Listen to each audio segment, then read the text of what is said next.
ආයුබෝවන් ආදරණීය දරුදරියනි අපි මීට ප්‍රථම මෑත කාලයේදී විෂය නිර්දේශයේ තවත් වැදගත්ම පාඩම් ඒකකයක් වන මානව සම්පත් කළමනාකරණය කියන පාඩම ඉතා පුළුල් ලෙස විග්‍රහ කරලා අවසන් කළා. ඔබ දන්නවා ඒකේ පාඩම් පරිච්ඡේද අපි 12ක් කළා. ඒ මානව සම්පත් කළමනාකරණය කියන ඒකකේ නැත්නම් යුනිට් එකට අදාළව ලෙසන් පාඩම් 12ක් කළා. බොහොම පුළුල් පාඩමක් ඕක. ඔබ නුදුරු අනාගතයේදී විශ්වවිද්‍යාලයට ප්‍රවේශ වුණාම බොහෝ විශ්වවිද්‍යාලවල කළමනාකරණ උපාධි, ඒ වගේම වාණිජ්‍යවේදී විශේෂ උපාධි, ව්‍යාපාර පරිපාලන විද්‍යා උපාධි, මූල්‍ය හා ගිණුම් කරන උපාධි, ඔය හැම උපාධියකදීම අවම වශයෙන් වසර 2ක් මානව සම්පත් කළමනාකරණය ගැඹුරින් හදාරන්න පුළුවන්කම ලැබෙනවා. ඒකට අවශ්‍ය පදනම තමයි මේ උසස් පිළිද ඔබට වැටුනේ. ඔබ විශ්වවිද්‍යාලේ නොගියත් මම හිතන්නේ කෙදිනෙක ඔබ ව්‍යාපාර ලෝකයේ එක ව්‍යාපාරවල හිමිකරුවන් නැත්නම් හවුල්කරුවන්, කොටස්කරුවන්, ආයෝජකයන් බවට පත් වෙයි. එදාට ඔබට කිසියම් සේවක පිරිසක් සමග වැඩ කරන්න වෙනවා. සේවකයින්ගෙන් වැඩ ගන්න වෙනවා. අන්න එදාට ඔබ මේ උසස් පෙළදී ඉගෙන ගත්ත මානව සම්පත් කළමනාකරණ මූලික දැනුම මහා විශාල සවියක් බවට පත් වෙයි. මගේ පාඩමේ ආරම්භයේදීම ඔබට කියන්නේ නැති විභාගයට වගේම ජීවිතයට වැදගත් පාඩමක්. එතකොට අපි මේ අද ආරම්භ කරන්න යන්නේ ඒ මානව සම්පත් කළමනාකරණය හා සම්බන්ධව මෙතෙක් 2000 වසරෙන් පස්සේ විභාග ප්‍රශ්න පත්‍ර වලට යොමු වෙච්ච වැදගත් සියලුම ප්‍රශ්න සාකච්ඡා කරන්න අපේක්ෂා කරන්නේ. මුලින්ම අපි ව්‍යුහගත ප්‍රශ්න කියන්නේ දෙවෙනි ප්‍රශ්න පත්‍රයට යොමු වෙච්ච ව්‍යුහගත ප්‍රශ්න සාකච්ඡා කරනවා. ඉන් අනතුරුව අපි පළවෙනි ප්‍රශ්න පත්‍රයට දාලා වාස්තික ප්‍රශ්නත් සාකච්ඡා කරන්න බලාපොරොත්තු වෙනවා. එයිනුත් පස්සේ මම බොහොම කල්පනා කරලා වේස මහන්සි වෙලා අනුමාන කරලා මගේ අවුරුදු ගණනාවක ඉගැන්වීමේ පළපුරුද්ද වසර 12ක උත්තරපත්‍ර සමීක්ෂණයේ යෙදීමෙන් ලැබූ අත්දැකීම් එක්කලා මම 2019 20 21 කියන මෑත කාලීනම ප්‍රශ්න පත්‍ර 3 හොඳින් නිරීක්ෂණය කරලා විශ්ලේෂණය කරලා 2022 23 විභාගවලට අනුමාන කරපු අනුමාන ප්‍රශ්න කීපයකුත් මේ ප්‍රශ්න සාකච්ඡාව අවසානයේ සාකච්ඡා කරනවා. ඊට පස්සේ මම හිතන්නේ ඔබට තවත් කරන්න දෙයක් ඉතුරු වෙයි කියලා. ඔබ පාසල් අධ්‍යාපනයේ ඔබට මගහැරුණා නම් රටේ ඔය වසංගත රෝගී තත්ත්වයන් සහ යම් යම් කලබලකාරී වාතාවරණයන් හමුවේ ඒක උපකාරක පන්ති ඔබ සහභාගී වුණේ නැත්නම් කිසි ප්‍රශ්නයක් නැහැ. ඩීප් এডুকেෂන් පාඨමාලාව යටතේ මම කරපු ව්‍යාපාර අධ්‍යයනයේ සම්පූර්ණ පාඩම් ඒකක සහ පාඩම් සහ පරිච්ඡේද හොඳින් පරිශීලනය කරන්න. මගහැරුණා ඒක නැවත ඔබට පුළුවන් පරිශීලනය කරන්න.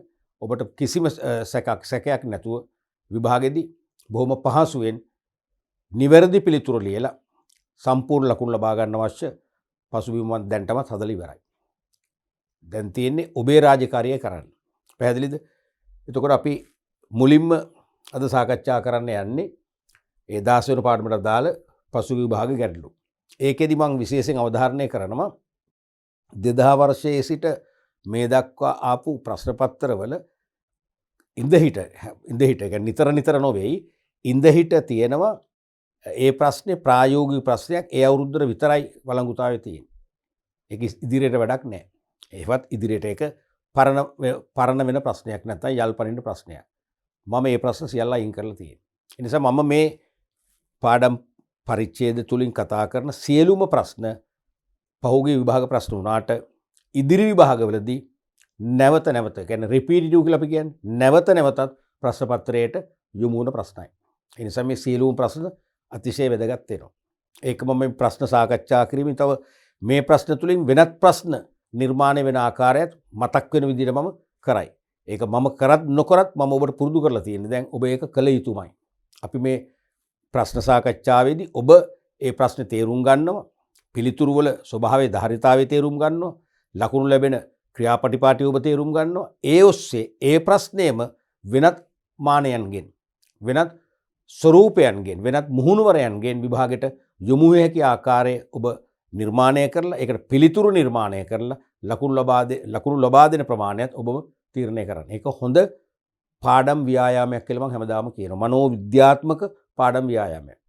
ඔබ නොදැනීම ඔබට අදාළ පාඩම් ඒකකයේ සහ ඒ පාඩම් වල තියෙන සම්පූර්ණ විෂය කරුණු નિરાයාසයෙන්ම හොඳින් ඔබේ මතක ගබඩාවේ මතකේ රැඳෙනවා ඇති. ඒක නිකන් කරලා බලන්න. පාඩම් කරනවාට වඩා මේක මම මේ කියන ව්‍යායාමය බලවත්. මේක විභාග ව්‍යායාමයක් අනිවාර්යයෙන්. පැහැදිලිනේ? එතකොට අපි මේ කතා කරන්නේ 16 වෙනි පාඩමට දාලා පසුගිය විභාග ගැටළු හා ආදර්ශ ප්‍රශ්න. මුලින්ම අපි බලමු ව්‍යුහගත අභ්‍යාසය යටතේ 2000 වර්ෂයේදී විභාගයට යොමු වෙච්ච ප්‍රශ්න.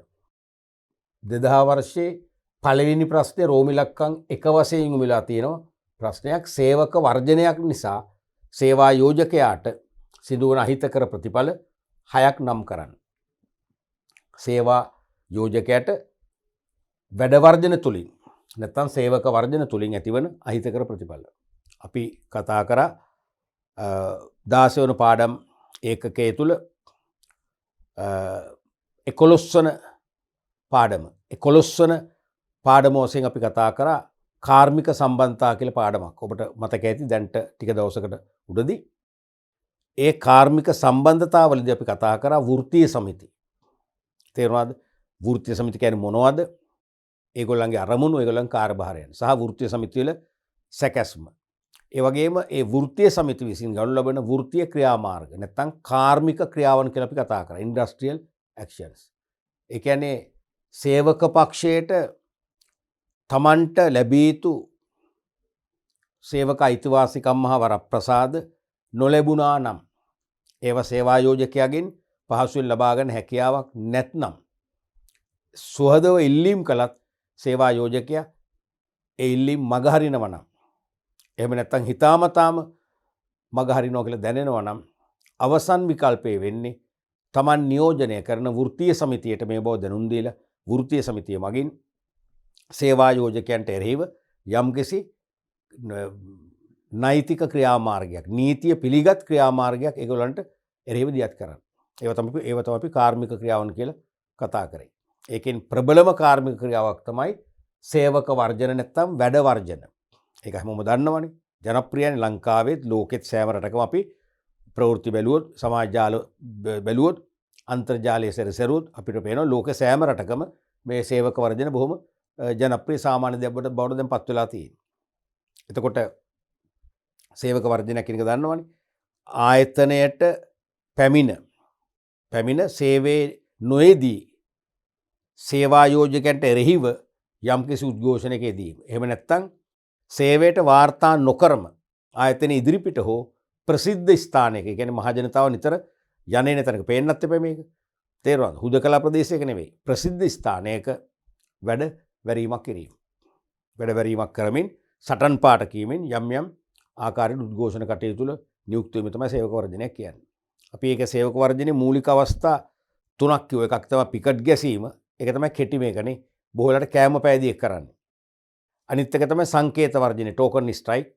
ඒ කියන්නේ මහා පරිමාණ අඛණ්ඩ වැඩ වර්ජනයකට යාමට පෙර එහි සංකේතයක් වශයෙන් ඒ කියන්නේ මහා පරිමාණ වර්ජනයකට ඉදිරියේදී එළබෙන්න පුළුවන් කියන අනතුරු ඇඟවීම නැත්නම් සිග්නල් එක සංඥාව සේවා යෝජකයන් ලබා දෙනු වස් සේවා යෝජකයින්ට නැත්නම් කළමනාකාරීත්වයට කලින් දැනුම් දීලා උපරිම දින භාගයක් නැත්නම් දිනක් වැනි කාලයක් තුල වැඩ වර්ජනය කරොත් ඒක තමයි සංකේත වර්ජනය. මහා පරිමාණ වර්ජනයකට යන්න අපි සූදානම්. දැන්වත් අපේ ඉල්ලීම් ගැන සලකා බලන්න කියන පණිවිඩයේ සංඥාව රතුලිය තමයි එකකින් සේවා යෝජකයන්ට හෝ කළමනාකාරීත්වයට දැනුම් දෙන්නේ. ඒකෙදිත් සේවා යෝජකයන් හෝ කළමනාකරුවන් නිහඬ නම් නිසි පිළිතුරු ඔවුන්ගෙන් නොලැබේ නම් ඉල්ලීම් ලැබෙනකන් දින නියමයක් නොමැතිව අඛණ්ඩව වර්ජනය කරන්න තීරණය කරන්න පුළුවන්. ඒක තමයි අපි කිව්ව අඛණ්ඩ වර්ජනය නැත්නම් සමූහ වර්ජනය. අපි ඉංග්‍රීසියෙන් කියනවා බන්ඩල් ස්ට්‍රයික් කියලා. අරක ටෝකන් ස්ට්‍රයික්, මේක බන්ඩල් ස්ට්‍රයික් නේ. ඔය කුමන වැඩ වර්ජනයක් යෙදුනත් සේවා යෝජකයාට වාසියක්ද අවාසියක්ද වෙන්නේ? අනිවාර්යයෙන්ම අවාසියක් වෙන්නේ. අවාසි මාලාවක් ඇති වෙනවා. සේවකයන්ටත් අවාසි. තේරෙනවද? ඉල්ලීම් ලැබුණොත් වාසිදායකයි. ඉල්ලීම් ලැබෙනකම් සේවකයන්ටත් අවාසියයි. ඒගොල්ලන්ට සේවයට වාර්තා කරන විදියක් නැහැ. වැටුප් ගෙවන්නේ නැහැ. වැටුප ලබා ගන්න යන්න විදියක් නැහැ. වැටුප ලබා ගන්න ගියොත් සේවයට වාර්තා කරා වගේ වෙනවනේ කියලා. සේවයට වාර්තා කරපු කෙනෙකුට වැටුප් දෙන්නේ. එතෙක් වැටුප් අත්තිරුර තියෙන්නේ. දීමනා නැහැ. ගෙවල් වල ආර්ථික ප්‍රශ්න මොකද වෙන්නේ? වර්ධනය වෙනවා. ඒ නිසා දෙගොල්ලන්ටම අවාසි. විශේෂයෙන්ම සේවා යෝජකයන්ට මේක දැඩි ලෙස බලපානවා. දැන් එක් සේවකයා තනිව ගත්තොත් එයාට තනිව බලපාන ප්‍රශ්නයක් නේ. නමුත් සේවා යෝජකයන්ට සේවකයන් 100,000 ගණනක මොකද වෙන්නේ? සමූහ ප්‍රශ්නයක් බවට මේක ප්‍රත්පත් වෙනවා. සේවකයන් ගණනාවකගෙන් සේවා යෝජකයන්ට බලපෑම් ඇති කරන ලොකු ගැටලුවක් බවට මේක පත් වෙනවා. ඒ නිසා සේවා යෝජකයට සිදුවන අහිතකර ප්‍රතිඵල ගොඩාක් තියෙනවා. එයින් 6ක් අහන්නේ. ලකුණු භාගය බැගින් 6ට ලකුණු 3ක් දීලා තියෙනවා. මොකද ඒ කාලේ මතකයිනේ 2011 විතර වෙනකම්ම තිබුණේ ප්‍රශ්න ලකුණු 3 ප්‍රශ්නනේ. තේරුණාද? ලකුණු 3 ප්‍රශ්න. ඒ කියන්නේ ප්‍රශ්න 6ක් අහනවා මූලික ප්‍රශ්නයකට 3 වරකයි 18ක් ලකුණු 18ක්. ඊට පස්සේ 2011න් පස්සේ තමයි නැවත ලකුණු 20 ප්‍රශ්න බවට පත් වෙන්නේ. ඒතර රෝම ඉලක්කම් 5යි 4 වර 5 20යි. තේරුණානේ? එතකොට දැන් අද ඇහුවනම් මේකට සමහරට කරුණු 8ක් මහන්න පුළුවන්. 8ක් ඇහුවොත් ඒත් ලකුණු භාගය බැගින් කරුණු 8ට ලකුණු 4යි. මොකද අද ලකුණු 4ට යන නිසා. තේරෙනවා අපි ඒක උඩට ගන්න. මොනවද සේවා යෝජකයට වෙන අහිතකර ප්‍රතිඵල? පළවෙනි එක තමයි නිමෙවුම අඩු වීම. loss of output. අනිවාර්යයෙන්ම නිමෙවුම පහළ යනවනේ. එක්ක නිමෙවුම සම්පූර්ණයෙන්ම අහිමි වෙනවා. දිනක් සම්පූර්ණයෙන් සියලු සේවකයන් වැඩ වැරුවොත් නැත්නම් වර්ධනය කළොත් ඒ දිනට නියමිත නිමෙවුම ඒකක 500ද 600ද සම්පූර්ණයෙන්ම අහිමි වෙනවා. තේරුණාද? එන අනිවාර්යයෙන්ම මේ නිමෙවුම නැත්නම් නිමෙවුම් ධාරිතාවේ පහළ යනවා. අනිත් එක තමයි විකුණුම් අඩු වීම. loss of sale. නිෂ්පාදනයක් නැත්නම් විකුණන දෙයක් නැහැනේ. පැහැදිලිනේ. නිෂ්පාදනයක් තිබුණොත් අලෙවි කරන්නේ. එහෙනම් අනිවාර්යයෙන්ම විකුණුම් අඩු වෙනවා. විකුණුම් අඩු වෙන කියන්නේ මොකද වෙන්නේ? ලාභයත් අඩු වෙනවා. ඊළඟට දැන් විකුණුම් අඩුවීම අපි මතු පිටින් සලකලා හරියන්නේ නැහැ. විකුණුම් අඩු වෙනවා කියන එකේ තේරුම විකුණන්න බහන්න නැහැ. නිමෙවුම් නැහැ. එතකොට ගැනුම් කරුවෝ බලාපොරොත්තුවෙන් ඉන්නේ Tamanට අවශ්‍ය බහන්න සුපුරුදු පරිදි ගන්න පුළුවන් කියලා. ලැබෙන්නේ නැහැ. එක දවසක් සලකා බලයි ඉවසයි. දෙවෙනි දවසෙත් එනවා. මොකද වෙන්නේ? නැහැ. එහෙමනම් ඒගොල්ලෝ තීරණයක් ගන්නවා මේ ව්‍යාපාරයෙන් දැන් අපිට බහන් මිලදී ගන්න හැකියාව ලැබෙන්නේ නැහැ. මේ ව්‍යාපාරය දැන් බංකොලොත්. දැන් මේ ව්‍යාපාරේ පාඩු ලබනවා.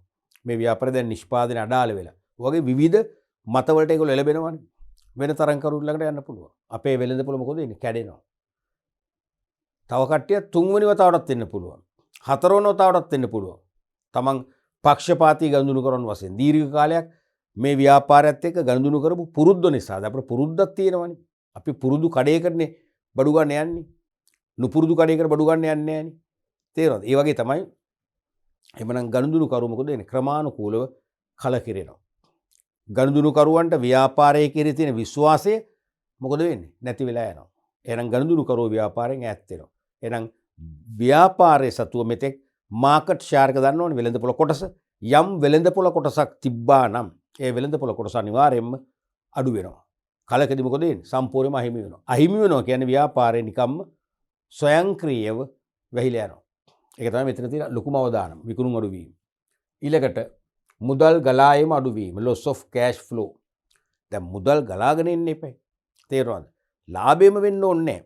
ව්‍යාපාරයක් වුණාම භාණ්ඩ නිෂ්පාදනය කරනවා, විකුණනවා, මුදල් ලැබෙනවා. තේරෙනවද? ණයට විකුණනවා, ණයගැතියන්ගේ මුදල් එකතු වෙනවා. ඒ මුදල් ගලා යාමනේ මුදල් ගලා ඒ කියන්නේ ඉන්ෆ්ලෝ, cash inflow එකක් තියෙන්නට ඕනේ. ඒ මුදල් ගලා එනකොට ඒ මුදල් වලින් පුළුවන් එදිනෙදා වියදම් කරන්න, ණය හිමියන්ට ගෙවන්න. තේරුණාද? එතකොට දැන් විකුණුම් නැහැ කියන්නේ මුදල් ගලා යාම අඩු වෙනවා. ද්‍රවශීලතා ප්‍රශ්න ඇති වෙනවා. එදිනෙදා ව්‍යාපාර කටයුතු කරගෙන යාමේදී කෙටිකාලීන වියදම් පියවන්න අවශ්‍ය කාරක ප්‍රාග්ධනය නැති වෙලා යනවා. කාරක ප්‍රාග්ධන දුෂ්කරතා ඇති වෙනවා. ඒ නිසා ව්‍යාපාර කටයුතු අඩපණ වෙනවා. ප්‍රශ්න ගොඩයි. ඊළඟට ගැනුම් කරුවන් අඩු වීම. මං ඉස්සෙල්ලා කිව්වේ ගැනුම් කරුව අඩු වෙනවා. කියන්නේ ගනුදෙනු කරුවන් අඩු වෙනවා. ගනුදෙනු කරුවන්ට විශ්වාසය නැති වෙනවා. තේරුණාද? ආයතනය ගැන කලකිරීමක් ඇති වෙනවා. සමහර ආයතනය ගැන වැරදි වටහා ගැනීම පවා ඒගොල්ලෝ සිදු කරනවා. ඒක ප්‍රතිඵලය ඒගොල්ලෝ ව්‍යාපාරයෙන් ඉවත් වෙලා තරඟකරුවන්ගේ නිෂ්පාදිත මිලදී ගන්න පුරුදු වෙනවා. අපේ ගැනුම්කරු අඩු වෙනවා. අඩු වෙනවා කියන්නේ මොකද්ද? අපේ වෙළඳපොළ කොටස මොකද වෙන්නේ? වෙළඳපොළ කොටස අනිවාර්යයෙන්ම එහෙනම් පහළ යනවා. අපේ වෙළඳපොළ කොටස අඩු වෙනවා. ගැනුම්කරුවන් අඩුවීම කියන්නේ වෙළඳපොළ කොටස. වෙළඳපොළ කොටස පහළයයි. ඕකයි වෙන්නේ. මාකට් ෂෙයාර් එක අඩු වෙනවා. ඊළඟට සැපෙවුම්කරුවන් අඩු වීම. ඒක තවත් ප්‍රශ්නයක්. දැන් සැපෙවුම්කරුවන් අඩු වෙන්නේ දැන් නිෂ්පාදනයේ අඩපණ වෙනවනේ. සේවකයෝ වර්ජනය කරද්දී යන්ත්‍රාගාරේ අක්‍රිය වෙනවා. නිෂ්පාදනය කෙරෙන්නේ නැහැ. එහෙනම් අමුද්‍රව්‍ය අවශ්‍ය නැහැ. ඒ නිසා සැපෙවුම්කරුවන්ගෙන් ගන්නෙ නැහැ. එහෙම නැත්නම් නිෂ්පාදනයේ සෙමින් සිදු වෙනවා. ලොකු ප්‍රමාණයක් වර්ජනය කළාට සුළු ප්‍රමාණයක් මොකද වෙන්නේ? ආයතනය වැඩ කරනවා.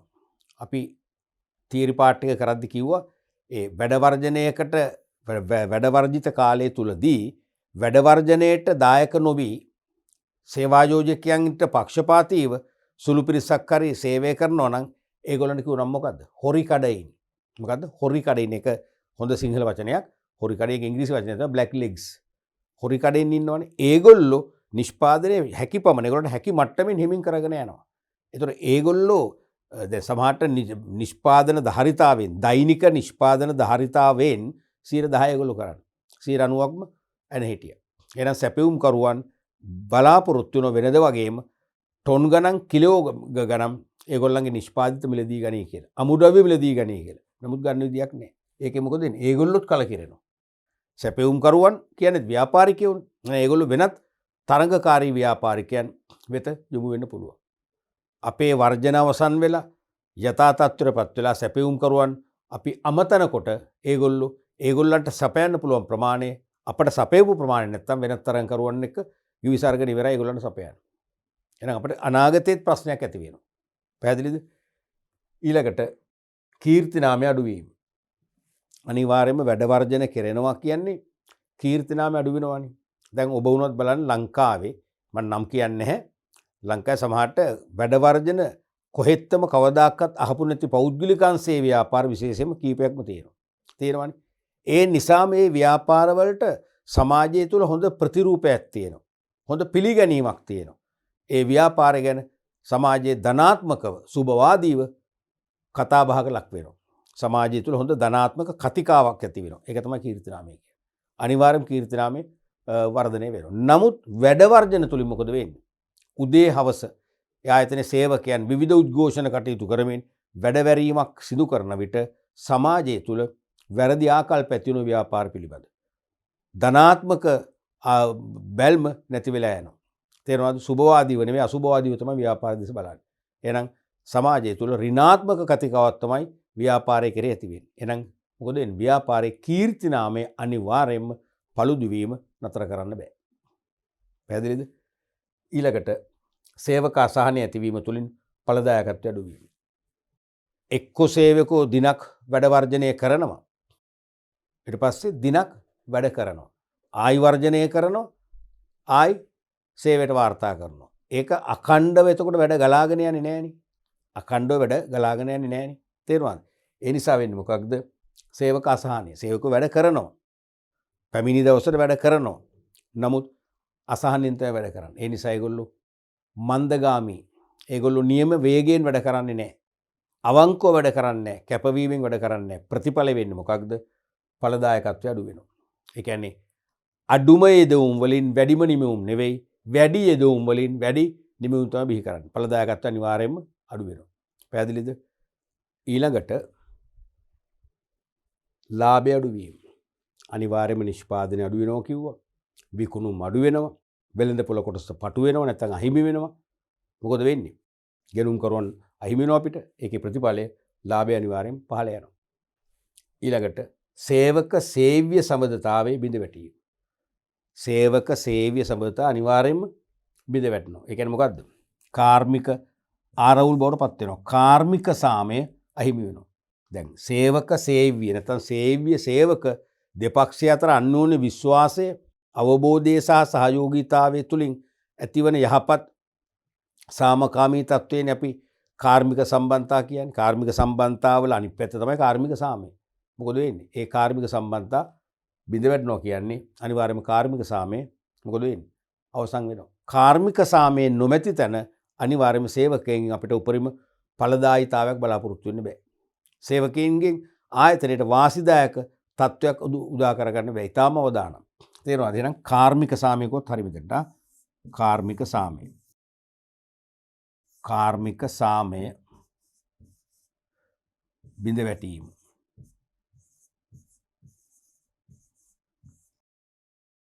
අවසන් එක වශයෙන් ප්‍රාග්ධන උපකරණ අක්‍රියව පැවතීම නිසා සිදුවන අලාභ. ප්‍රාග්ධන උපකරණ කියන්නේ විශේෂම යන්ත්‍රෝපකරණ.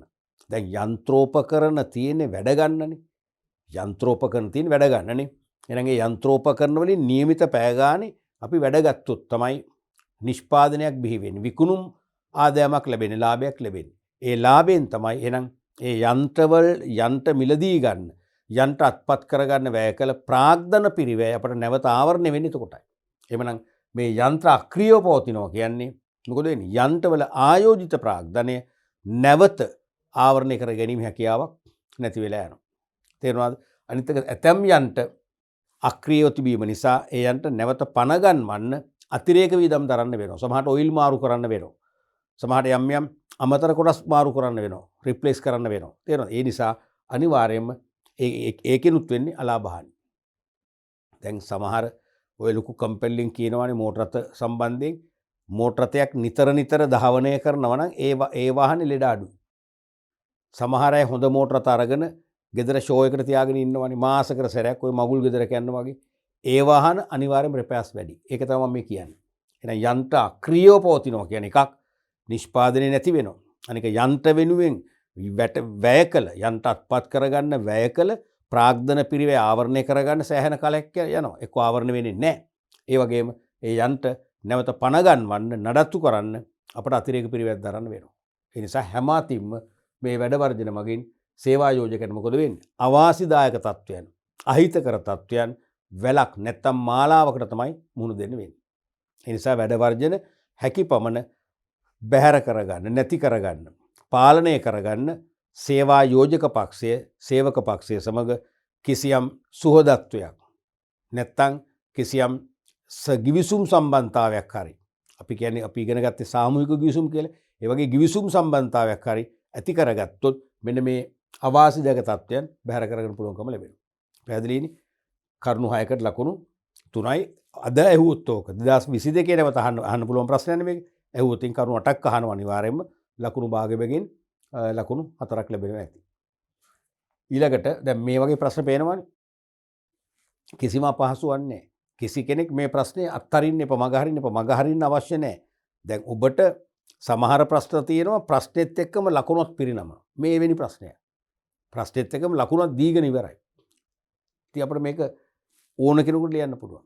සමහර ප්‍රශ්න වලට අපිට ලකුණු දෙන්නේ නැහැ. අපිට ලකුණු ගන්න වෙනවා. ගන්න අපි වෙහෙසිලා උත්තර ලියන්න ඕනේ. මේක වෙහෙසිලා ලියන්න උත්තරයක් නෙවෙයි. මං කියන එක තේරෙනවද? ඕනම කෙනෙකුට නිකන් සාමාන්‍ය දෙනිමිනුත් මේක ලියන්න පුළුවන්. හරිනේ? රයිට්. අපි ඊළඟ ප්‍රශ්නේ බලමු. රෝම ඉලක්කම් 2 2000 වර්ෂයේ මහව ප්‍රශ්නේ. සාමූහික කේවල් කිරීම යන්න පැහැදිලි කර එමගින් ව්‍යාපාර ආයතනයකට ලැබිය හැකි වාසි හා අවාසි දෙක බැගින් සඳහන් කරන්න. එකම ප්‍රශ්නය තුල ප්‍රශ්න දෙකක් තියෙනවා. සාමූහික කේවල් කිරීම කියන එක මුලින් නිර්වචනය කරන්න ඕනේ. එමගින් ව්‍යාපාර ආයතනයකට ලැබිය හැකි වාසි හා අවාසි දෙක බැගින් සඳහන් කරන්නත් ඕනේ. මේ ප්‍රශ්නේ ටිකක් හොඳ ප්‍රශ්නයක්. මොකද සාමාන්‍යයෙන් අපි දන්නේ සාමූහික කේවල් කිරීමේ වාසිනේ අපිට හුරු. නමුත් ඕකේ අවාසිත් තියෙනවා. අවාසිත් තියෙනවා. දෙකම අහලා තියෙනවා. තේරුණාද? එතකොට ලකුණු භාගය බැගින් කරුණු දෙකට ලකුණු එකක් දෙනවා. මොනවද? වාසි වලට. හරිද? අවාසි වලටත් එහෙනම් ලකුණු එකක් ලැබෙනවා. තේරුණාද? ඒත් එක්කම එහෙනම් ලකුණු දෙකයි සාමූහික කේවල් කිරීම පැහැදිලි කරාම ඒකටත් ලකුණු එකක් ලැබෙන්නට ඕනේ. එහෙම තමයි ලකුණු තුන බෙදලා යන්නේ. දැන් වර්තමානයේදී මේ ප්‍රශ්නේ ඇහුවොත් ලකුණු 4ක්නේ. සමහරට නිර්වචනයේට ලකුණු 2ක් දීලා වාසියට ලකුණු 1 බැගින් ලකුණු 2ක් දීලා ලකුණු 4ම එන්න පුළුවන්. එතකොට මේකේ එකම ප්‍රශ්නේ ප්‍රශ්න දෙකක්නේ. ඒ නිසා වඩා හොඳයි තරු ලකුණු දෙකකින් ඒ උත්තර දෙක වෙන් කරලා පෙන්නන්න. මම හැමදාම කියනවා උත්තර පත්‍ර පරීක්ෂකවරුන්ට වඩා ව්‍යාකූල උත්තර පත්‍රමයි ලැබෙන්නේ. මම මාකින් කරපු කෙනෙක්නේ. අපිට ලැබෙන්නේම ව්‍යාකූල කියවන්න අමාරු පිළිවෙලක් නැති. එහෙම මෙහෙන් කපල කොටලා අංක දාලා නැහැ, ඡේද වෙන් කරලා නැහැ.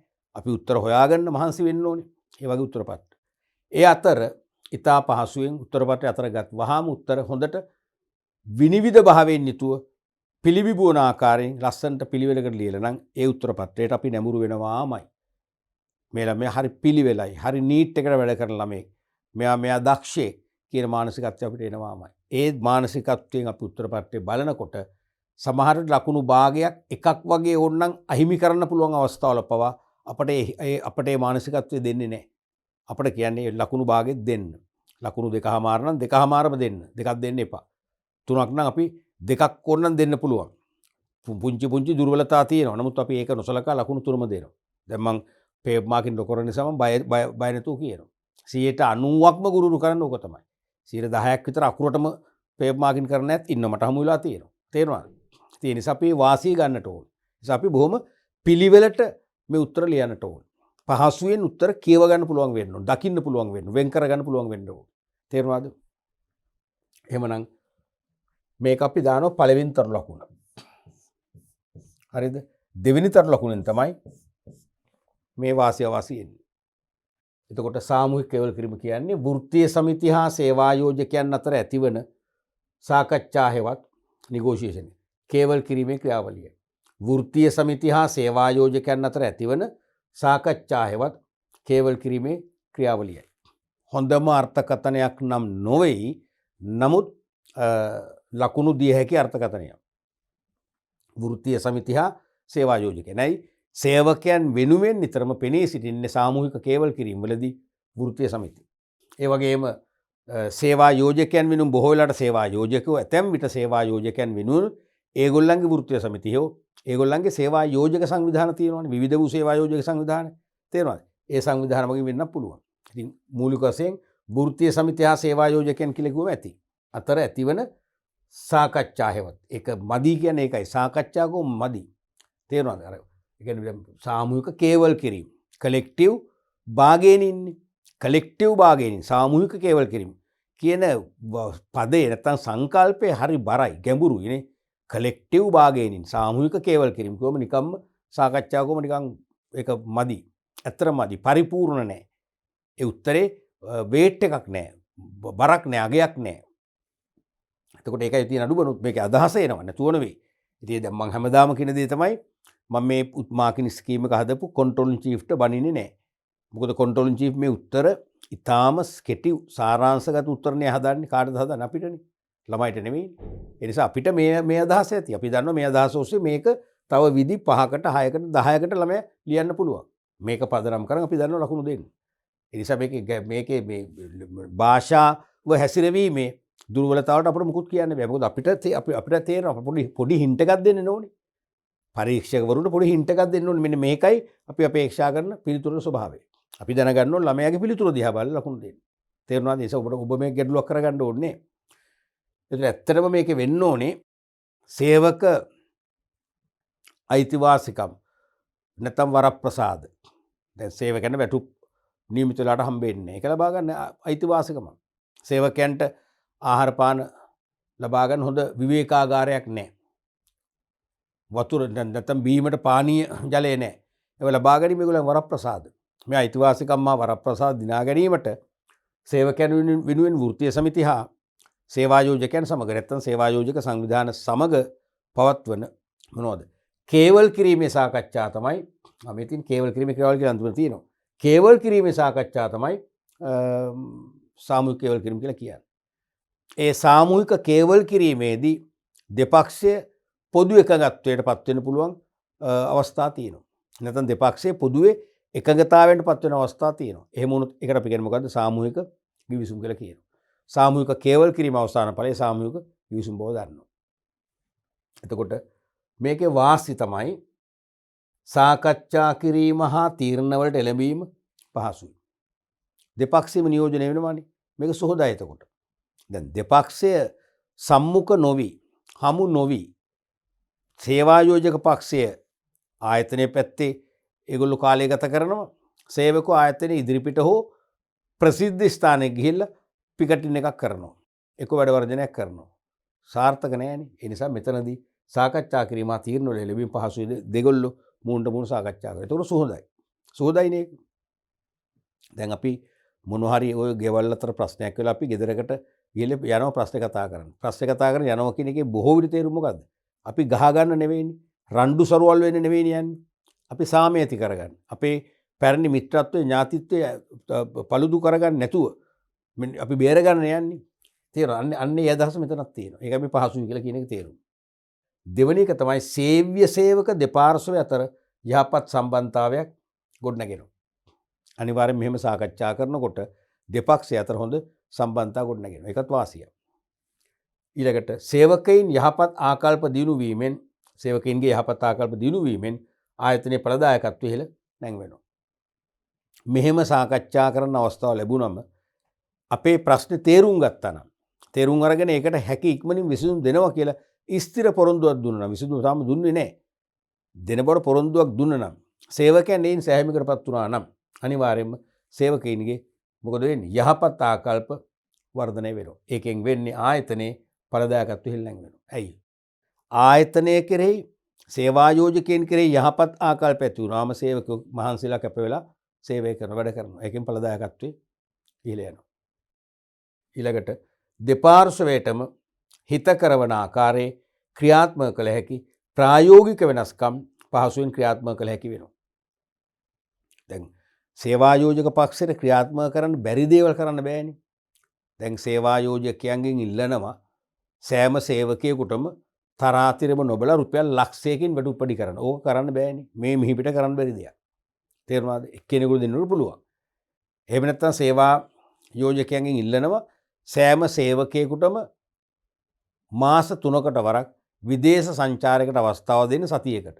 ආයතනයේ වියදම් දරන්න. ඕක කරන්න පුළුවන්ද? බෑ. ඒ නිසා දෙපාර්ශ්වයටම හිත කරවන ආකාරයේ ක්‍රියාත්මක කළ හැකි ප්‍රායෝගික වෙනස්කම් පහසුවෙන් අපට ඇති කරගන්න පුළුවන්. ක්‍රියාත්මක කරන්න පුළුවන්. ඒක තමයි මේකේ තියෙන වාසි. තේරුණාද? දැන් මේකෙදී ඇත්තරම අපි කියන්න ඕනේ සේවකයන්ගේ පැත්ත නෙවෙයි. මම ඒක මට කියන්න අමතක වුණ මුලින්ම දැන් බලන්න මේකේ කියනවා එමගින් කියනෝනේ එමගින් ව්‍යාපාර ආයතනයකට කියලා කියනවනේ. එමගින් ව්‍යාපාර ආයතනයකට. ඒ කියන්නේ සේවා යෝජකයන්ට ලැබිය හැකි වාසිය අහන්න. අපි හිතමු මේ ප්‍රශ්නේ එහෙම ඇවිල්ලා තියෙනවා එනවා. මේ ප්‍රශ්නේ මෙහෙම තියෙනවා. පැහැදිලි කර එමගින් ලැබිය හැකි වාසිය දෙක බැගින් සඳහන් කරන්න. දැන් අහන්නේ කාටද වාසිය? ව්‍යාපාර ආයතනයකට කියන එක නැහැ කියලා හිතන්නකෝ. මොකද එහෙම එනවා. ඇවිල්ලා තියෙන ඉස්සරහටත් ඒවි. එහෙනම් පැහැදිලි කර එමගින් ලැබිය හැකි වාසිය. දැන් කොහොමද ලියන්නේ? වාසිය ලියන්නේ සේවා යෝජකයාගේ පැත්තෙන්ද සේවකයාගේ පැත්තෙන්ද? අනිවාර්යයෙන්ම සේවා යෝජකයාගේ පැත්තෙන්. නැත්නම් ව්‍යාපාරයේ පැත්තෙන්. මොකද්ද? අපේ විෂය නම මොකද්ද? ව්‍යාපාර අධ්‍යයනය. ව්‍යාපාර අධ්‍යයනය business studies. ඒ කියන්නේ ව්‍යාපාර පිළිබඳව අධ්‍යයනයක් කිරීම තමයි ව්‍යාපාර අධ්‍යයනය කරන්නේ. එහෙනම් අපි ව්‍යාපාරයක් මත ඉඳගෙන තමයි මේ ව්‍යාපාර අධ්‍යයන විෂය ගොඩනගන්න කියන කතන්දරය තමයි තියෙන්නේ. ඒ අනුව අපිට ඒ වගේ පක්ෂයක් පාර්ශවයක් පෙන්වන්න නැති වෙලාවක ඉංගියක් නැති වෙලාවක නිතරම ව්‍යාපාරයටයි මේ වාසිය අහන්නේ කියලා අපි උපකල්පනය කරලා ලියන්න ඕනේ. දැන් මේක එහෙම එකක් නෑ. මේක හොඳලාට ව්‍යාපාර ආයතනය කියලා දීලා තියෙනවා. පැහැදිලිද මම කියන එක? ව්‍යාපාර ආයතනය කියලා දුන්නොත් ගැටලුවක් නෑ. නොදුන්නොත් අනිවාර්යයෙන්ම ඔබ උපකල්පනය කරන්න ඕනේ මේ ව්‍යාපාරයේ පැත්තෙන් තමයි අහන්නේ. එහෙම නැත්නම් ඔබට ඒකත් සැකනම් ඒකත් ප්‍රශ්නයක් වගේ හිතන්න ඕනේ. මේකේ උඩින්ම ලියන නෝට් එකක් අපි නෝටාබෙන් දාලා නැත්නම් තරු ලකුණක් දාලා ලියනවා.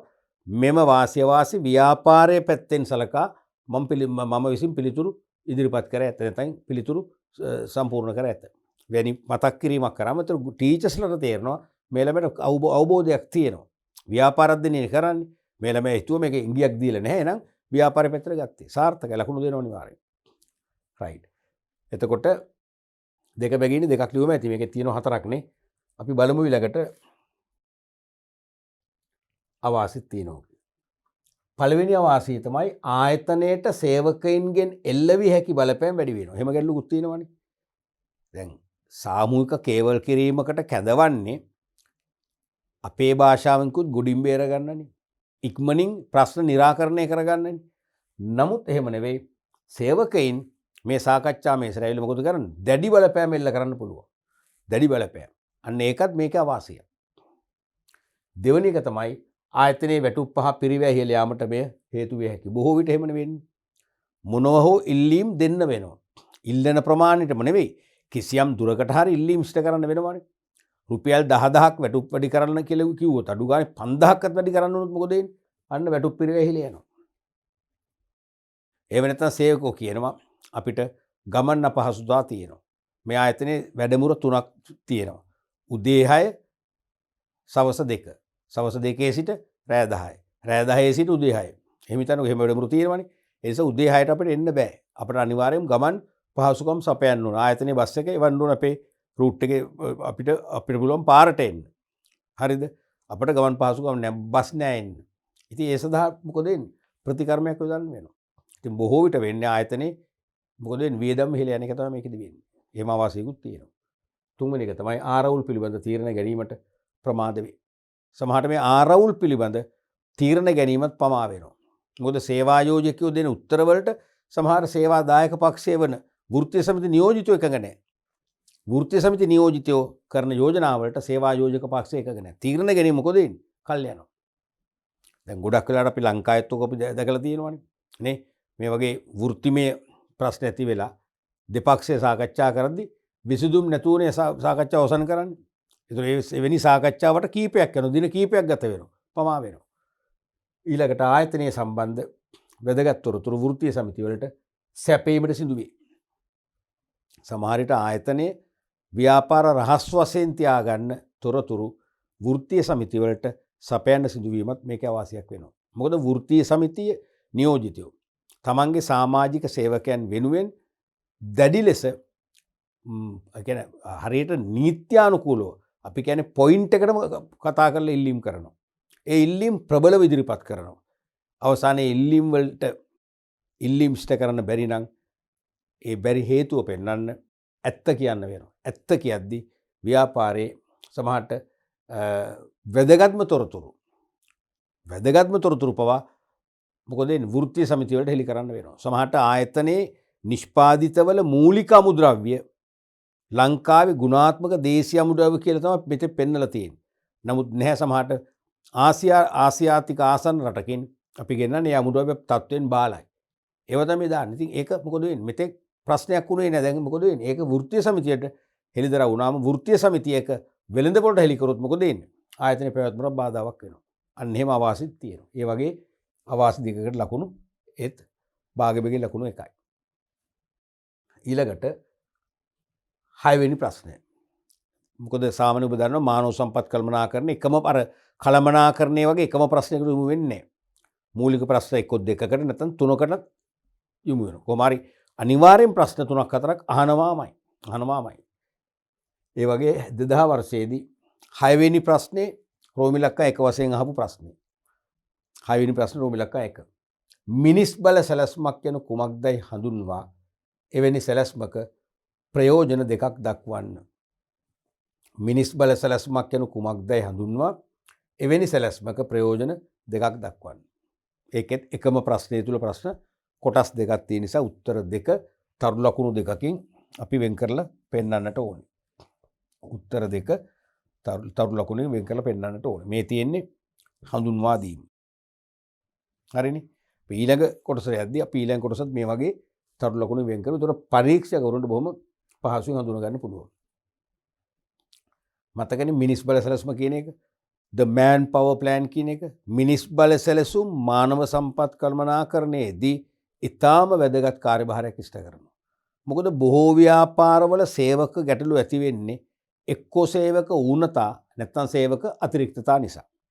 මේ සේවක ඌනතා හෝ අතිරික්තතා බැහැර කරලා ආයතනයේ මෙහෙයුම් ක්‍රියාවලියේ ධාරිතාවයට ගැලපෙන අඩුත් නැති වැඩිත් නැති ශ්‍රම හමුදාවක් මේන්ටේන් කරන්න පුළුවන් නම් තමයි ශ්‍රම පිරිවැය අඩු වෙන්නේ, සේවක ගැටලු අඩු වෙන්නේ, ව්‍යාපාරයේ මානව සම්පත් කළමනාකරණය වඩා කාර්යක්ෂමව පවත්වාගෙන පුළුවන්කම ලැබෙන්නේ. තේරුණාද? එතකොට එන්නේ ඒ තත්ත්වය උදා කරගන්න පාදක වෙන්නේ සහාය වෙන්නේ මොකක්ද? මානව සම්පත් මොකක්ද? සැලැස්මක් නැත්නම් මිනිස් බල සැලැස්මක්. පැහැදිලිද? එහෙනම් මිනිස් බල සැලැස්මක් කියන කුමක්දයි හඳුන්වා එවැනි සැලැස්මක ප්‍රයෝජන දෙකක් දක්වන්න. මුලින්ම අපි අර්ථකථනය කරනවා මිනිස් බල සැලැස්මක් යනු ආයතනයකට අනාගතයේදී අවශ්‍ය වන සේවකීන් වර්ගය ප්‍රමාණය හා කාලය දැක්වෙන පුරෝකථනයකි. එතකොට මේ ප්‍රශ්නයට ප්‍රමාණවත් උත්තරයක් මෙතන තියෙනවා. නමුත් එක කොටස ප්‍රශ්නයක් තියෙන්නේ මේක කියන්නේ මිනිස් බල සැලැස්මක් යනු ආයතනයකට අනාගතයේදී අවශ්‍ය වන සේවකීන් වර්ගය ප්‍රමාණය හා කාලය දැක්වෙන පුරෝකථනයක්. හරි.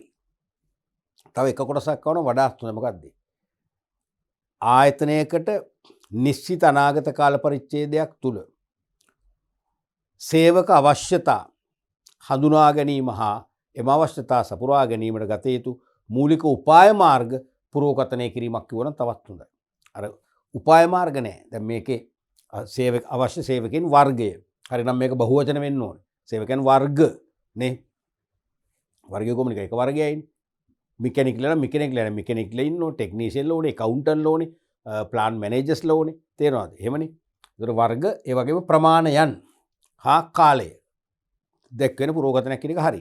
ඒ වගේම දැන් සේවක ඌනතා තියෙනවා නම් අතිරික්තතා ඇති වුණොත් එහෙම තියෙනවා නම් ඇති වෙන්න පුළුවන් නම් ඒ සම්බන්ධයෙන් ගන්නා උපාය මාර්ග පුරෝකථනය කරන්න ඕනේ. ඒ ටිකත් ආවනම් වඩා හොඳයි.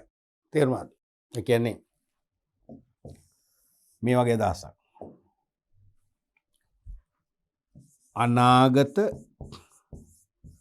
අනාගත සේවක අවශ්‍යතා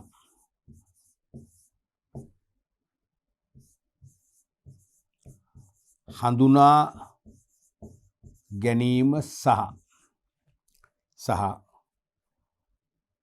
සේවක ඌනතා හෝ අතිරික්තතා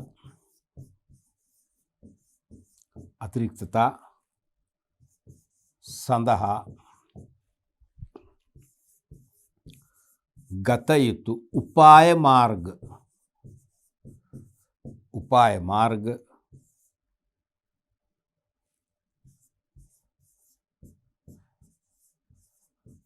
පුරෝකථනය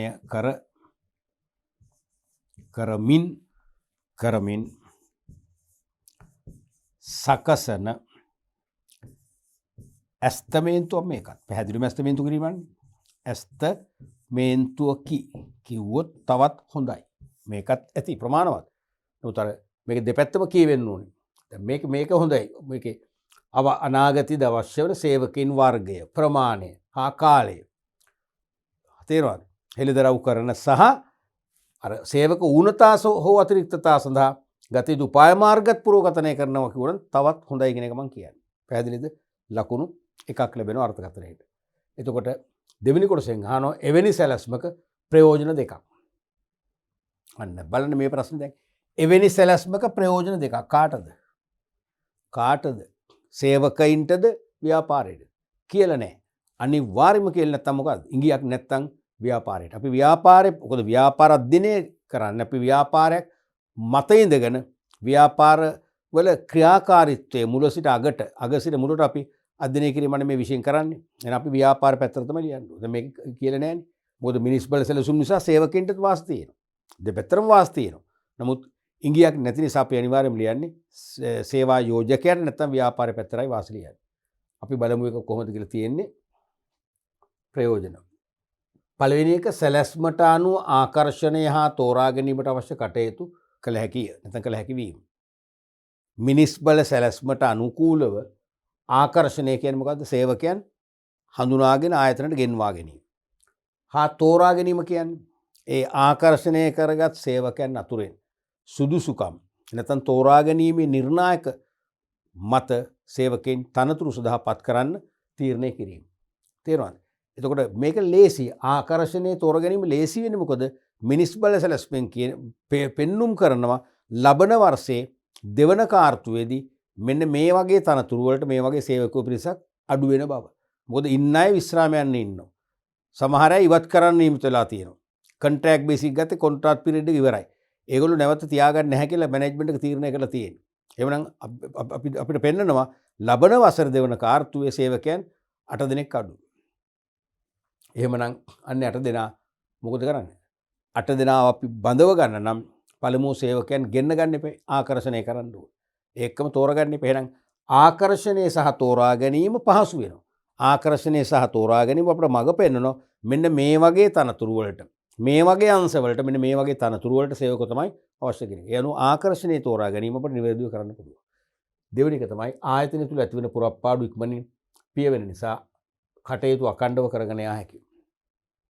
ආයතනය තුල යම් යම් තනතුරු වල රැකියා පුරප්පාඩු වේකන්සිස් ඇති වුණොත් මොකද වෙන්නේ? ඒ සේවකයන් නවක සේවකයන් බදව ගන්නකම් කටයුතු අක්‍රිය වෙන්න පුළුවන්.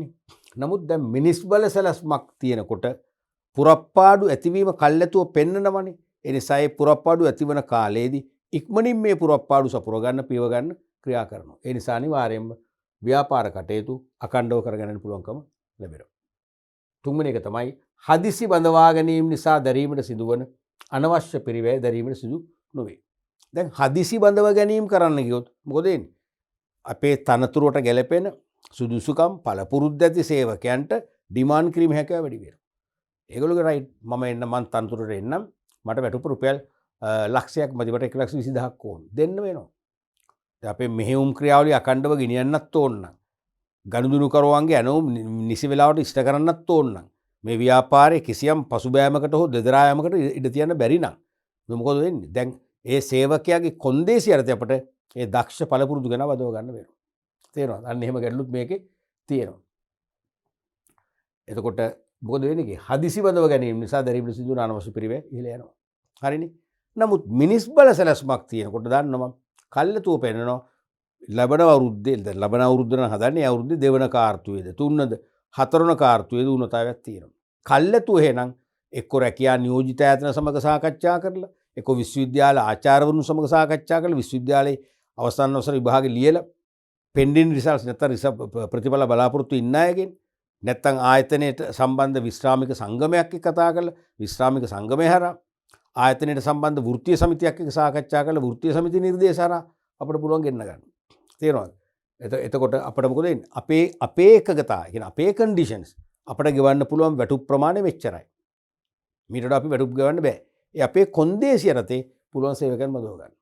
දැන් මේක එහෙම වෙන්නේ නැහැ. තේරුණාද? හදිසි බඳව ගැනීම නිසා අනිවාර්යයෙන්ම අනවශ්‍ය පිරිවැය අතිරේක පිරිවැය දරන්න වෙනවා. ඊළඟට ආයතනයේ කළමනාකරණ කාර්යයන් අපේක්ෂිත පරිදි මෙහෙයවීමට හැකියාව ලැබෙනවා. ආයතනයේ කළමනාකරණ කාර්යයන් පව අපේක්ෂිත ආකාරයෙන් අඛණ්ඩව ක්‍රියාත්මක කරන්න පුළුවන්කම ලැබෙනවා.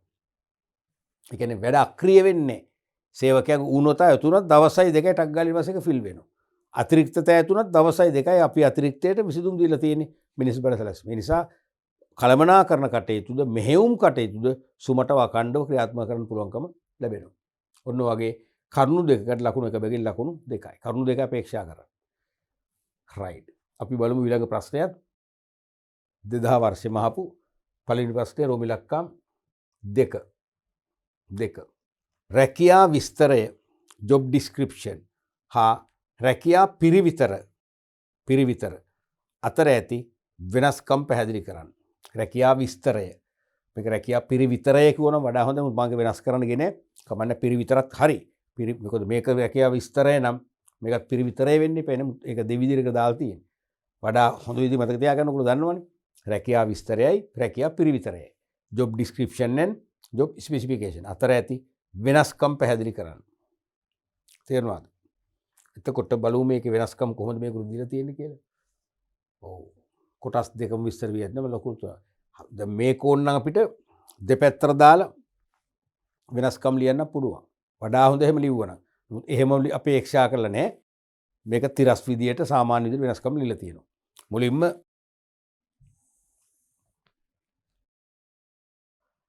මතකනේ රැකියා විස්තරය කියන්නේ රැකියා විස්තරෙන් දැක්වෙන්නේ රැකියාවට අදාළව කළ යුතු කාර්යභාරයයි. රැකියාවට අදාළව කියන්නේ යම්කිසි නවක සේවකයෙක් රැකියාවකට බඳව ගත්තොත් ඒ තනතුරට අදාළව ඉටු කළ යුතු කාර්ය සහ කාර්යභාරය. නැත්නම් කාර්යභාරය සහ වගකීම්. නැත්නම් කාර්ය මූලික කාර්ය, ඒ වගේම රාජකාරී, ඒ වගේම වගකීම්. හරිද? නැත්නම් ටාස්ක්, ඩියුටිස් ඇන්ඩ් රෙස්පොන්සිබිලිටිස්. අනේ කාර්යභාර සහ වගකීම් පැහැදිලි කරන ලියවිල්ල තමයි රැකියා විස්තරය. රැකියාව විස්තර කිරීම. උදාහරණයක් වශයෙන් තනතුර, වැඩෙහි ස්වභාවය, කාලය, ගෙවන දීමනා ආදී විස්තර කිරීම තමයි මේකෙන් කරන්නේ. රැකියා විස්තරයෙන්. නමුත් රැකියා පිරිවිතරයෙන් කරන්නේ කොහොමද බලමු. රැකියා පිරිවිතරයෙන් දැක්වෙන්නේ රැකියාවට අදාළ පුද්ගලයා තුළ තිබිය යුතු සුදුසුකම්ය. රැකියාවට අදාළ පුද්ගලයා තුළ තිබිය යුතු සුදුසුකම් තමයි රැකියා පිරිවිතරයෙන් හෙළිදරව් කරන්නේ. ඒතකොට රැකියා විස්තරයෙන් තනතුරට පත්වන නවක සේවකයාට තනතුරට අදාළව ඉටු කිරීමට සිදුවන වගකීම් නැත්නම් කාර්යභාරයන් සහ වගකීම් පැහැදිලි කරනවා. රැකියා පිරිවිතරයෙන් තනතුරට පත්වීමට නම් අදාළ නවකයාට තිබිය යුතු සුදුසුකම්, විශේෂයෙන්ම අධ්‍යාපන සුදුසුකම්, ඒ වගේම පළපුරුද්ද, ක්‍රීඩා සුදුසුකම්, වෙන සුදුසුකම් විස්තර කරනවා. තේරුණාද? උදාහරණ වශයෙන් අධ්‍යාපන සුදුසුකම්, වෘත්තීය සුදුසුකම්, අපි වෘත්තීය පාඨමාලාවක් කරලා තියෙනවා. ඒ වගේම කායික සුදුසුකම්, Tamanගේ කායික නිරෝගී බව. තේරුණාද? අන්න ඒ වගේ විස්තර. එහෙනම් මේ කොටස් දෙකටම තමයි ලකුණු 3ක් දීලා තියෙන්නේ. ඊළඟට රෝමි ලක්කන් 3 වෙනි ප්‍රශ්නය, කළමනාකරන තනතුරක් සඳහා පුද්ගලයෙකු ව්‍යාපාරය තුළින් බඳවා ගැනීමට නැත්නම් උසස් කිරීමට වඩා බාහිරින් බඳවා ගැනීමේ වාසි 3ක් සහ අවාසි 3ක් සඳහන් කරන්න. මොකක්ද අහන්නේ? කළමනාකරන තනතුරක් සඳහා මැනේජරියල් පෝස්ට් එකක් සඳහා පුද්ගලයෙකු ව්‍යාපාරය තුලින් බඳව ගන්න යන්නේ. මේ ව්‍යාපාරය තුලින් බඳව ගන්නවා කියන්නේ ව්‍යාපාරයේ අල්මාරියට දාලා නැහැ සේවකයෝ. තේරුණා? අල්මාරියට ගන්න බෑ. මේ කියන්නේ යට තනතුරකින් ප්‍රොමෝෂන් එකක් දීලා ගන්නවා. යට තනතුරට ඕනනම් බාහිරින් ගන්නවා. නැත්නම් යට තනතුරේ කටයුතු ඒ අදාළ සෙක්ෂන් එකේ තනතුරු කීපයක් අතරේ බෙදා හැරලා ඒ රැකියා පෝෂණයක් කරනවා. ඒ කියන්නේ සෙසු රැකියාවල බලතල වැඩි කරනවා. තේරුණාද? එතකොට බාහිර එක්කෙනෙක්ව ගත්ත වෙන්නේ නැහැ. ඒකයි මේ ව්‍යාපාරේ තුලින් බඳව ගන්න කියන එක උසස් කිරීම. ඒක වරහතුරු පෙන්නලා තියෙන මේ උසස් කිරීමට. වඩා බාහිරින් බඳවා ගැනීමේ වාසි 3ක් සහ වාසි 3ක්. ඔය ඉතින් බාහිරින් බඳව ගැනීමේ වාසිත් තියෙනවා වාසිත් තියෙනවා. මුලින්ම වාසි. පළවෙනි එක තමයි නව අදහස් ආයතනය තුල ගලා එන්නේ. දැන් ආයතනයේ ඉන්න සේවකයෙකුම උසස් කරලා මේ තනතුරේ මොනවද අබෑර්තු සම්පූර්ණ කරන්න පුළුවන්. හැබැයි නව අදහස්, නව කුසලතා ආයතනයට එන්නේ නැහැ. බාහිරින් ගත්තොත් නව අදහස්, නව හැකියාවන්, කුසලතාවන් ආයතනයට අද්දවා ගන්න පුළුවන්. ඒ වාසිය මේකේ නැහැ. දෙවෙනි එක අපක්ෂපාතීව කටයුතු කළ හැකි. දැන් ආයතනයේ තුලින් ගන්නකොට සමහරට කළමනාකරණයට යම් යම් පක්ෂපාතීත්වයන්ට මුහුණ දෙන්න වෙනවා. සමහරට අපි තුමු ආයතනයේ ප්‍රධාන අග්‍ර කළමනාකරුවෙකුගේ ළඟම ඥාතියෙක් තමයි මේ. එයාට chance එක දෙන්න වෙනවා. හරිද? එහෙම සම්බන්ධයක් නැති කෙනෙක් ඉන්නවා. එයාට වඩා qualified. නමුත් qualification වැඩි වුණත් අර ප්‍රධාන කළමනාකරුවෙකුගේ ඥාති සම්බන්ධය මත මෙයාට තනතුර දෙන්න සිදු වෙන්න පුළුවන්. ඒක පක්ෂපාතී. අපක්ෂපාතී වෙන්නේ නැහැ. නමුත් බාහිරින් බඳව ගත්තොත් මොකද වෙන්නේ? අපි වෙනම සම්මුඛ පරීක්ෂණ මණ්ඩලයක් පත් කළා. ඒගොල්ලන්ට බාර කරනවා සුදුසුකම්නු තෝරගන්න. අපක්ෂපාතීනේ. අන්න ඒකත් මේකේ ප්‍රශ්නේ. එහෙනම් මේක අපක්ෂපාතී වෙන්නේ නැහැ. තේරෙනවද? අපක්ෂපාතීව කටයුතු කරන්න පුළුවන් වෙනවා බාහිරින් ගත්තොත්. අභ්‍යන්තරින් ගත්තොත් අපක්ෂපාතී වෙන්නේ පක්ෂපාතී වෙනවා. ඒකයි බාහිරින් ගත්තම තියෙන වාසිය. අනික වැඩි පිරිසක් අතරින් සුදුසුතම පුද්ගලයා තෝරගන්න පුළුවන්. දැන් ආයතනයේ අපි හිතමු දැන් උඩ තනතුරක වේකන්සියක් ඇති වුණාම යට තනතුරු දෙකක් තියෙනවා. දෙකෙන් එකකින් තමයි ගන්න වෙන්නේ. ඒ දෙන්න එක්කෙනෙක් තමයි ගන්න වෙන්නේ.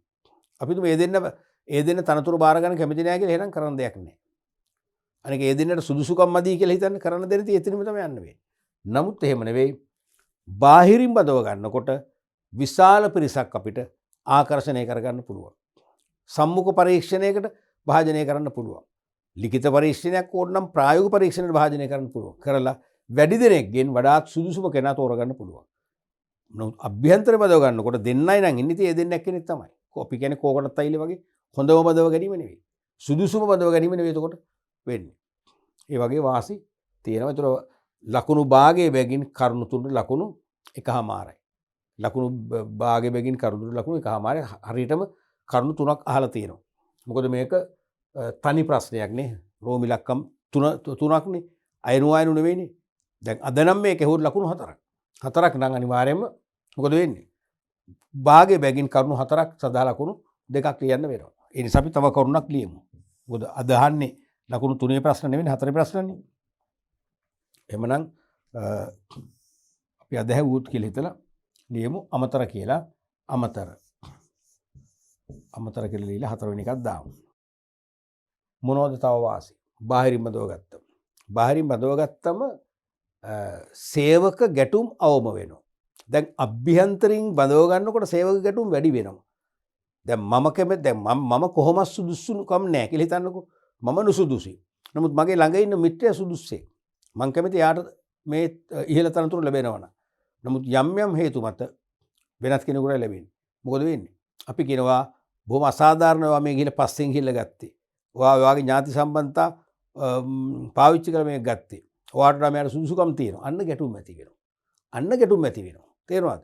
නමුත් ඒ කිසිවක් නෑ. මේ ඇතුලේ ඉන්න ඇට හොම්මම රැකියාව තියෙනවා. බාහිරින් ගන්න කාටවත් ප්‍රශ්නයක් නෑ. ඒ නිසා සේවක ගැටුම් මොකද වෙන්නේ?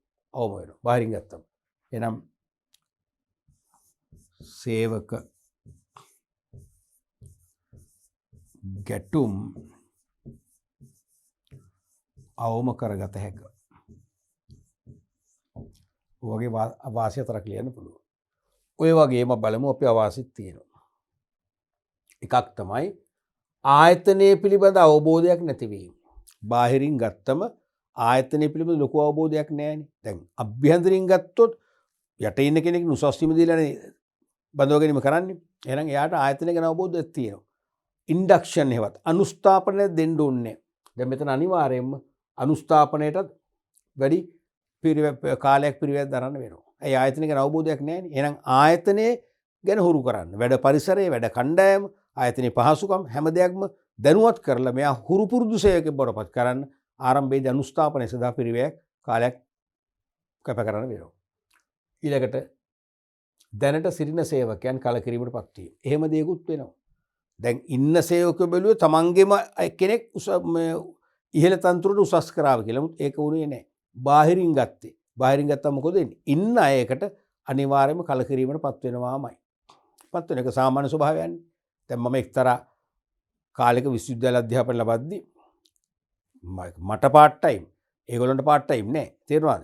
මම පාර්ට් ටයිම් කියලා හිතන් මම රැකියාවක් කළානේ. ඒතර මම රැකියාවට යන්න පෙර ඒ ආයතනයේ ඒ අදාළ අංශේ මල්ටි ඩියුටි ක්ලාක් කෙනෙක් නැති නිසා ඒ ලෙවල් සමත් වෙච්ච ඉංග්‍රීසියෙන් හෑන්ඩ් රයිටින් හැකියාව තියෙන ඒ මෙකැනික් කෙනෙක් තාවකාලිකව ගත්තා. ඒ මෙකැනික්ලට තිබුණේ කාකි යුනිෆෝම් එකක්. ඒ යුනිෆෝම් එක පිටින්මයි. තේරුණාද? එයා බැලුවකට ඒකේ ප්‍රධාන සුපරීක්ෂකවරයෙක්ගේ බොහොම ළඟ ඥාතියෙක්. දැන් සුපරීක්ෂකවරයා බැලුවේ මෙයා තමයි මේකට හරියන්නේ කියලා টොප් මැනේජ්මන්ට් එකට කියලා මෙයාව ප්‍රොමෝට් කරන්න. නමුත් টොප් මැනේජ්මන්ට් එක මේ සුපර්වයිසර්ත් එක්ක පොඩි ගැටුම් තියෙනවා. ඒ සුපර්වයිසර් ටික පණ්ඩිතයි. තේරුණාද? ඒ වගේම ඉහළ කළමනාකරණයටත් ඒ තරම් ගරු සරුව කතා කරන්නේ නැහැ. ඒ නිසා ඒකට කැමති නැහැ. ඔය අතරේ තමයි පත්තරේ වේකන්සිස් පේජ් එකේ ඇඩ් එකක් දැකලා මම ඇප්ලිකේෂන් එකක් යවලා මට ඉන්ටර්වයුව කෝල් කරන්න. කීප දෙනෙක්ම ඉතින් කෝල් කරලා ඇති. මම ගියේ මම යනකොට තනියම මාව ඉන්ටර්වයුව කරේ. කෝල් කරලා මගේ විස්තර අහලා කැමති වුණා. ඒවකට මාව ඉන්ටර්වයුව කරේ ජෙනරල් මැනේජර් එකේ නම කියන්නේ බොහොම වැදගත් මහත්මයෙක්, සාධාරණ කෙනෙක්. ඉතින් මාව හොඳට ඉන්ටර්වයුව කළා. මට රැකියාව අවස්ථාව ප්‍රදානය කළා. මොකද උනේ? මම ආවම අර සේවකයාට හිතවත් අය කැමති නැහැ මං ආවට. අර සුපරීක්ෂක මාත් එක්ක කොහොමද ප්‍රශ්න ඇති කරගත්තා. මාව ගණන් ගත්තේ වෙන good morning කොත් නිකන් මන් දිහා මූණ බලලා යනවා අමුතු විදියට. එයාට හිතුනොත් තමයි මාත් එක්ක කතා කරන්නේ. තේරෙද? අන්න මොකද වෙන්නේ? දැනට සිටින සේවකයන් කලකිරීමටපත් වෙනවා කියන්නේ ඒකයි. ඊළඟට වැඩි පිරිවැයක් දැරීමට සිදු වීම. බාහිරින් බඳව ගන්න ලේසි නෑ. සාපේක්ෂව පිරිවැය වැඩි. වේකන්සිස් පේජ් එකේ ඇඩ් එකක් දාන්න ඕන. ඒකට ලොකු වියදමක් යනවා. එක්ක රැකියා නියෝජිත ආයතනින් සපය ගන්න ඒගොල්ලන්ට ගෙවන්න ඕනේ. තේරෙනවද? ඒ වගේ අමතර පිරිවැයක් දරන්න වෙනවා. නමුත් ඒ පිරිවැය අඩු වෙනවා අභ්‍යන්තරින්ම දවගත්තොත්.